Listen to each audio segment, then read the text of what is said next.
महंगे कपड़े तो पुतले भी पहनते हैं, बनना है तो एक अच्छा इंसान बनिए। नमस्ते दोस्तों, मेरा नाम अवधेश, लेके हाजिर हूँ एक छोटी सी कहानी कुछ यूँ है कि एक बार सिकंदर जो है राज्यों को जीत करके वापस जा रहा था और रास्ते में उसे एक सन्यासी मिलते हैं और सन्यासी बहुत प्रसन्न और खुश थे।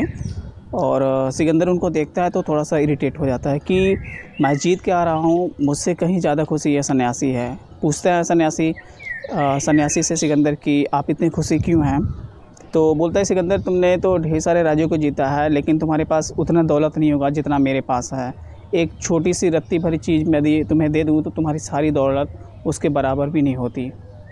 तो सिकंदर को ईगो आ जाता है कि एक छोटा सा सन्यासी मुझे इस तरीके से बात कर रहा है। फिर होता क्या है कि सिकंदर कहता है ठीक है, क्या चीज़ है वो दिखाया मुझे।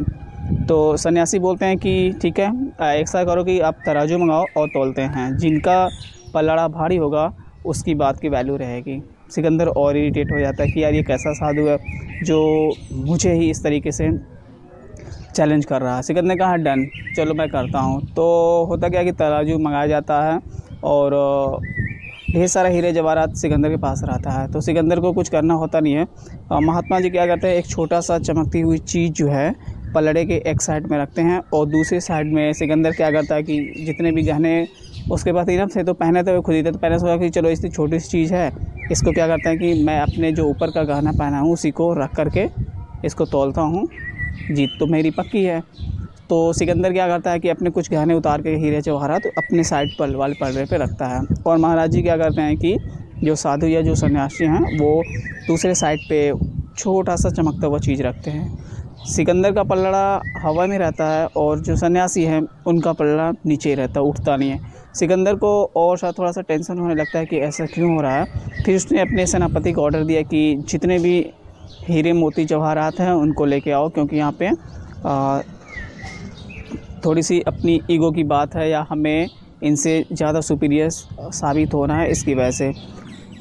सिकंदर का जो सेनापति था वो ढेर सारा जीता हुआ जितना भी सोना चांदी था सब सारी चीज़ें लाता है और फिर भी कुछ नहीं होता है। यानी कि सिकंदर का पल्ला ऊपर ही रहता है और सन्यासी का जो पल्ला है वो नीचे रहता है, वो ऊपर नहीं जाता है। तो होता क्या कि ऐसे करते करते पल्ला बराबर नहीं होता है। सिकंदर का जितना भी सोना था जिसमें वो इसे ख़त्म होने के कगार पे आ गया था।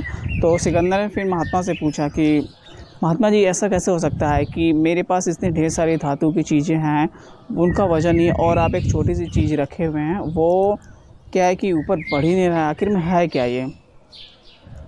तो सन्यासी कुछ नहीं बोलता है। एक धूल जो होता है ना वो ज़मीन से उठाते हैं और उस चमकती हुई चीज़ के ऊपर ऐसे भरभराते हैं और जैसे ही उसके ऊपर भरभराते हैं सिकंदर का पल्ला भारी हो जाता है और महात्मा जी का पल्ला जो है हल्का हो जाता है। सिकंदर को और आश्चर्य का ठिकाना नहीं रहता है कि महात्मा ने सिर्फ एक धूल उठाया और उनका पल्ला ऊपर चला गया, मेरा पल्ला भारी हो गया।